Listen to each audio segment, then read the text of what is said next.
today there was one question came, says, people who do not meditate are unhappy. People who meditate are also unhappy. So why should we meditate? Who said that? Huh? Why would What was your reply?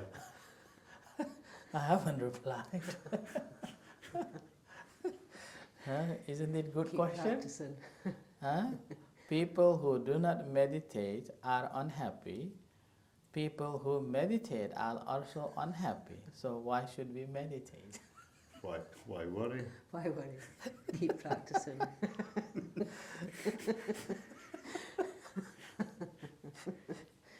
So what's your response, Gavin? Why worry? Huh? Kirsty? Keep practicing. Keep practicing. Why worry? Keep practicing. So that was the question.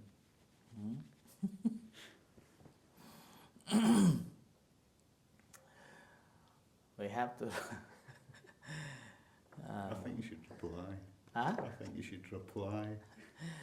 We have to remember that the meditation is not a medicine. Huh? Meditation is not a medicine. Although medicine also works to free suffering, meditation also works for free suffering. But we have to remember that whether we meditate or not, there are sufferings that we cannot deny. Yeah? So, in the first discourse of the Buddha said that there is a suffering of being born, suffering of getting old, suffering of getting sickness, suffering of not getting what you want, suffering of separation from what your loved ones, and then suffering from living with someone you dislike. So these are the sufferings that no one can deny, whether you meditate or not meditate. These sufferings you have to experience, and you will experience. These are the universal conditions of suffering. Reply back, there's always divorce. Always divorce. You suffer financially. Can't we? But what we have to remember that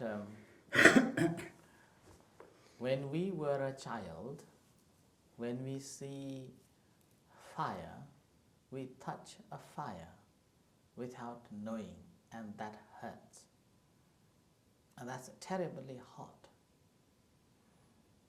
Once we have understood that this fire is hot, every time when there is a fire, we become very cautious and we deal with very mindfully.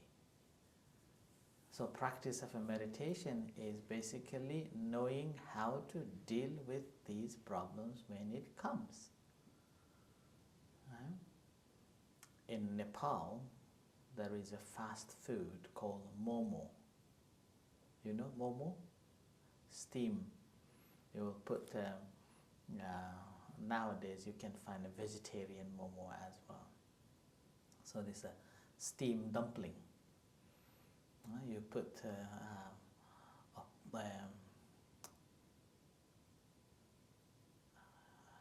buffalo meat, what is it called? Beef, buff maybe, Buffalo.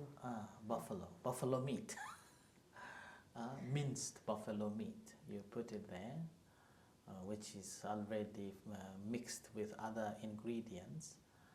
Or nowadays you can find a chicken momo, and even vegetarian momo now, right? So you make a pancake type and you put it in the middle and you make a bowl, so dumpling, and you steam it and it cooks. Now you cannot eat that one straight away to your mouth. It will burn your mouth. The way to eat, you have to make a half, so all the steam and the heat goes out. Only then you can eat. So like that. So practice of a meditation is about dealing with the problems more wisely, rather than we are dealing with that with not knowing, and then it's like putting more fuel on a fire. And then we try to find excuses to put the blame on someone, and then it creates more problems. It's like when you are walking and hit the stone, and you will be thinking, who put this stone on this path, rather than thinking, oh, I hit the stone, right? Like that. So that's why the practice of a mindfulness meditation in Buddhism is not about not having suffering. It's about handling it well. And further on, practice of a mindfulness helps to recognize that this is only in a level of a physical pain, not into the mental pain. There is a simile called a double arrow suffering. So first arrow hits in your body, then what happens? That, oh, who hit? Why hit? Like that. And then you go on, and then mentally you become suffering as well. You suffer from the mentally too. Now whereas practice of a mindfulness meditation is basically hit in your body. This is the pain. I am experiencing in my pain. This is my body, in my leg. So that's the difference. So that's called uninstructed person and instructed. One who has received the instruction are different. So that's the Buddha also compared it like an uninstructed person, so-called asuttava and suttava. So the uninstructed person will deal with the problems in a way that causes double, whereas someone who knows, one who has gone through, or one who knows, then that person will carefully look at it and not make it double suffering, just a single suffering. Like struck by only one arrow rather than two arrows. Arrows, on first arrow hits you in your body, and a second arrow hits you in your mind. Like the simile that when someone hit by an arrow, rather than taking this arrow out and treat the wound, the simile is when someone wants to take this arrow out. No, I want to know who hit this arrow, and what's the arrow made of, which caste of this, which caste the man who belongs to, who hit me, like that. And then the Buddha said, if you are going like that, you will be dead. So the best thing is, before going into that, take the wound out and heal it first. And then after that, if you want to find out then go and find out. But the first priority is to heal your wounds. Now, a person who is meditating, who knows about it, then will be focusing on how to heal first, rather than going into this, who hit it, why hit it, what is it. Okay? So a practitioner will look at it in a way how to deal with it, whereas non-practitioner or someone who never practiced it will try to find something to substitute or someone to blame or find a distraction. So that's another reason when there is a divorce, rather than find a solution, go and drink alcohol or cigarette or drugs, and then ecstasy, I'm happy now, I don't need to worry, and then causing more trouble. And then finding another one, and then go on for one night, 2 nights, and then goodbye, and then another, and then more drinking and more trouble, creating more troubles like that. So that's a distraction. Find a distraction, or try to find a distraction so that they can forget the pain. Whereas a practitioner or someone who has practiced, rather than going into towards the finding the distractions, what this person will do, I am having this problem now, observing it objectively, realizing that I am going through this one. Now, how can I deal with that? Observing with a great wisdom, using all the ways to find out, to deal with that. I think my problem used to be substitution. Substitution with the substances. Substance substitution. Dealing That's with what my problem was when I was yeah, younger. see? I wasn't telling you, but the truth revealed. Substituting with the substances, Yeah. or substance substitution, solving the problem, and that double, Not for thinking it was going to solve the problem. Till the and that next double day. the problem. So therefore, a practitioner will look at the suffering, that this is a suffering, and observes it closely and find the way. So through that observation, that understanding arises. And with that understanding, then able to deal with the problem.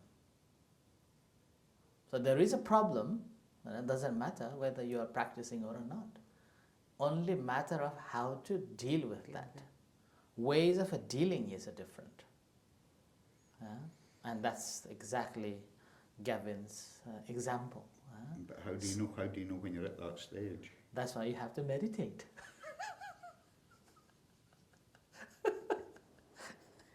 But the person says we're going to be unhappy anyway, so why worry?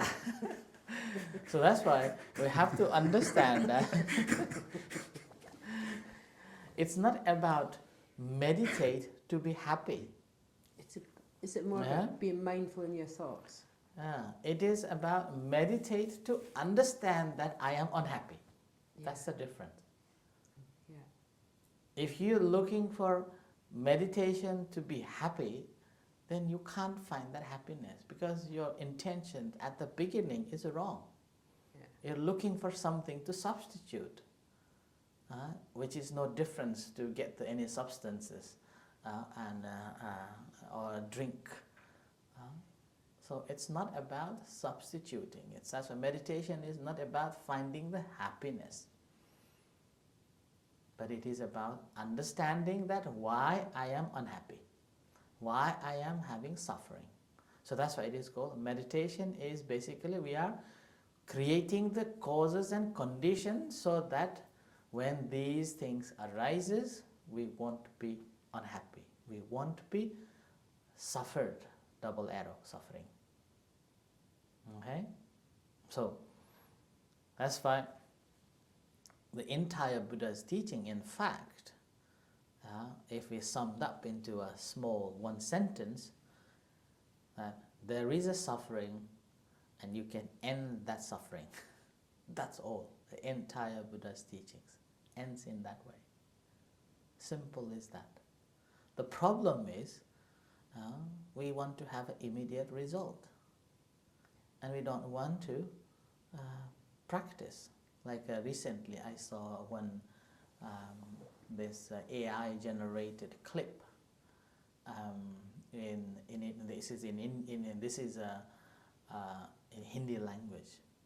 So he said he picks up the phone and then asks the AI ChatGPT, hello AI, can you give me idea how to be rich? I don't have to work. I don't have to invest much.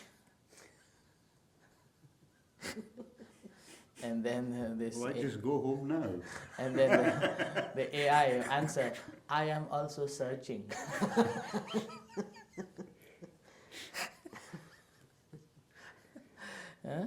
So that's why it is a matter of how to deal with the problem, and knowing how to deal with the problem, rather than try to blame others, or rather than finding the substitution to this or that, or substitute to this or that.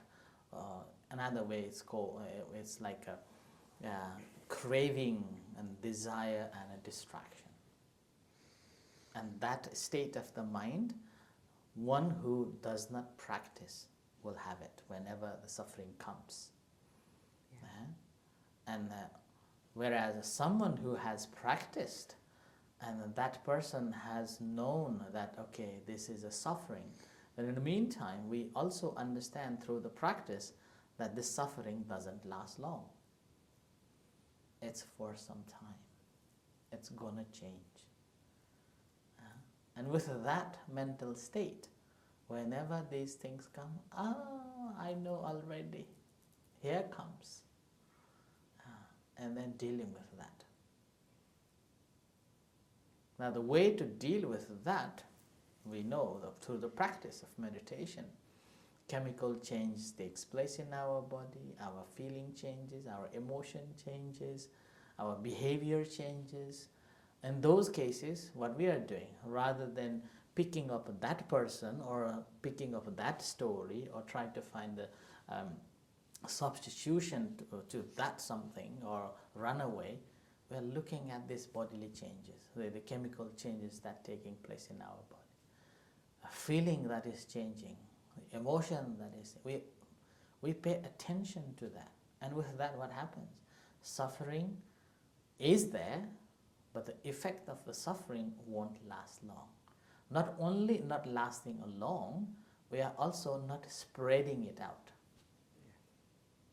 like having masks on, and keep the distance, like in a COVID time. So meditation is like having masks on. So that's why the suffering is suffering, but the difference will be the realization and observation of the suffering will be different, and dealing with that will be different. So if I remember, or if you remember, I normally say that the entire Buddha's teachings is not about what. It's not about what is the problem. It is about how to deal with that problem. And that's why it's the Eightfold Noble Path is basically the main finding of the Buddha, the way to deal with the problem.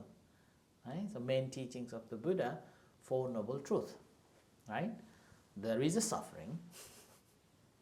There is a cause of a suffering, and this suffering can be ended. So this is a universal to all, whether you meditate or not, whether you learn Dhamma or not. This is universal. What the difference is that once you have learned it, you know how to deal with that. So the path. So the entire Buddha's teachings is basically the path leading to eliminate the suffering so that we want to be unhappy. And that elimination of this, all the suffering, is called nirvana, nibbana, nibbana pachayo hotu, right? So that's why the question, someone who asked the question that says, people who do not meditate are unhappy, people who meditate are also unhappy. So why we meditate? That means a meditator will observe it differently. Mental state will be differently and will have less suffering. That's why keep calm, meditate. Don't Okay? Don't worry. worry. Don't worry. Don't worry. Be happy. Be happy. It's a song about that. Right, with this, now this is time for the meditation.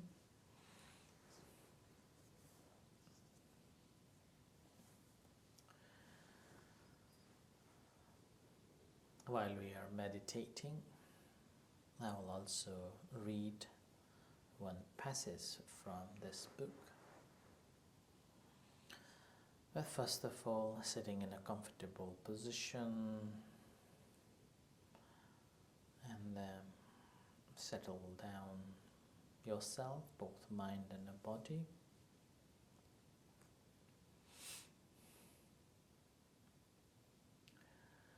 And gently close your eyes. And bring your attention to observe the breath as it comes in and as it goes out.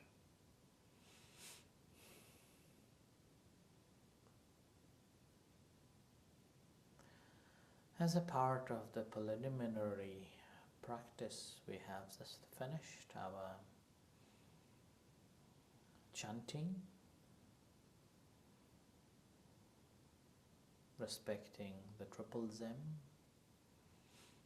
and offering ourselves to it for the guidance and security.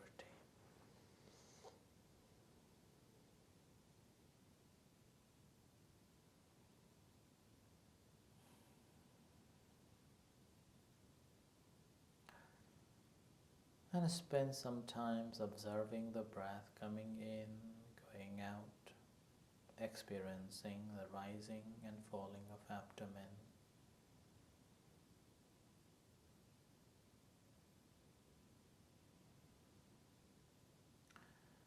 Without holding or without interfering with the process, let it flow naturally and normally.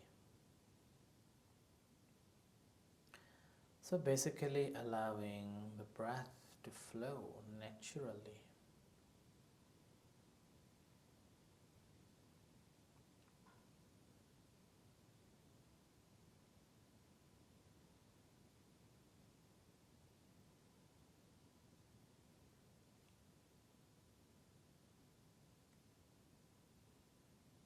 As you feel that the mind gradually settling down,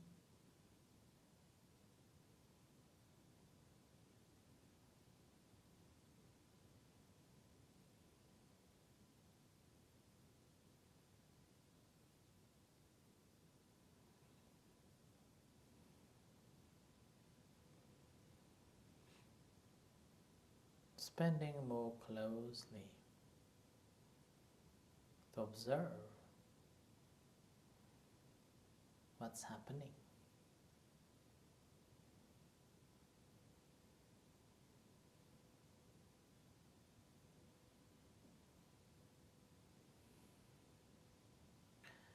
You may spend some time pondering when you feel worry, boredom, restlessness, or unhappiness.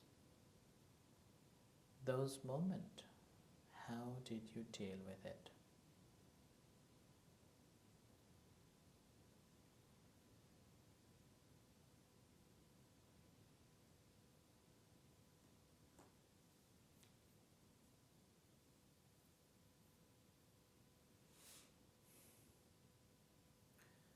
How long did it stay?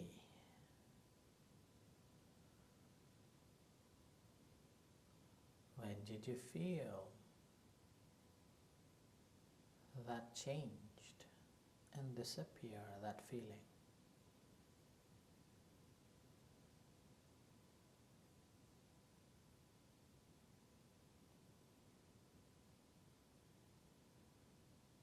By then you may realize suffering is inevitable, but the pain is a choice.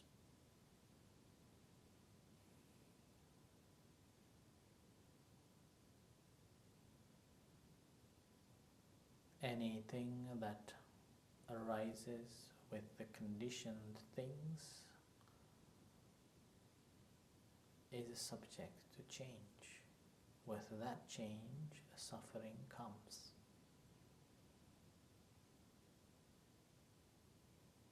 It's up to us to be in pain, agony, or not.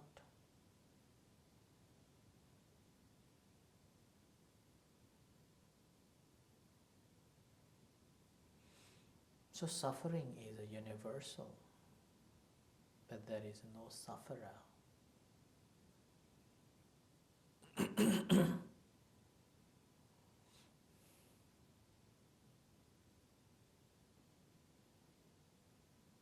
The moment we feel suffering, that means we are taking that in. So there is no sufferer.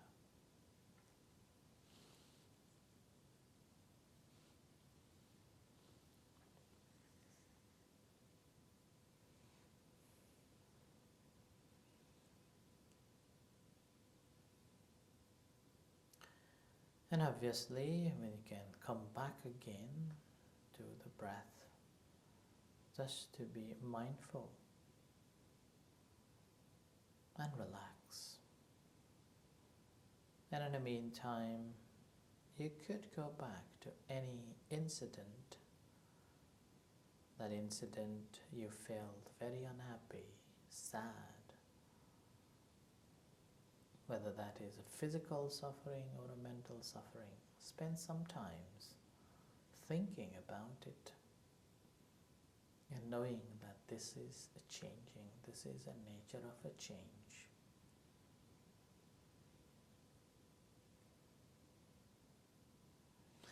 Once a Brahmin has been told by some of his young students that while a wood gathering they have seen a renunciant meditating in a nearer by woodland and thicker woodland.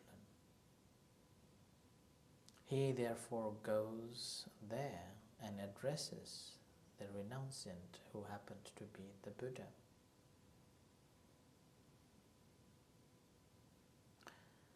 Having entered the empty, desolate forest, deep in the woods, where many terrors lurk, with a motionless body, steady, lovely, how do you meditate, O renunciant, so beautifully?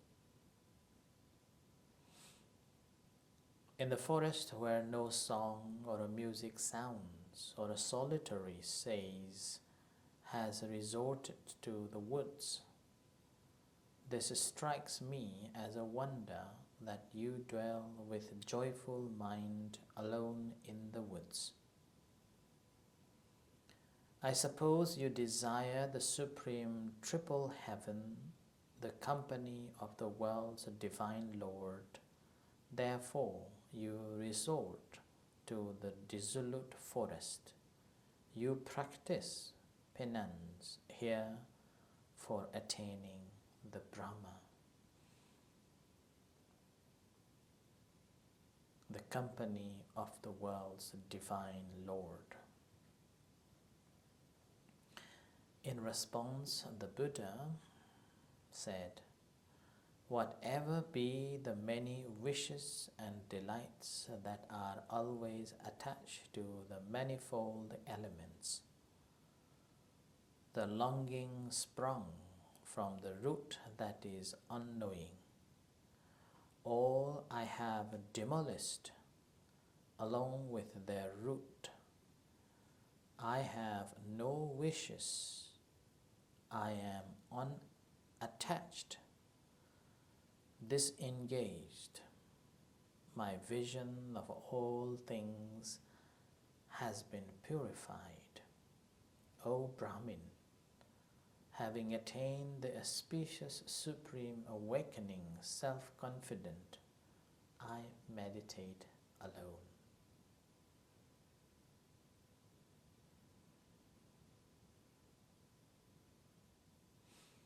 So with this, continue practicing for some time.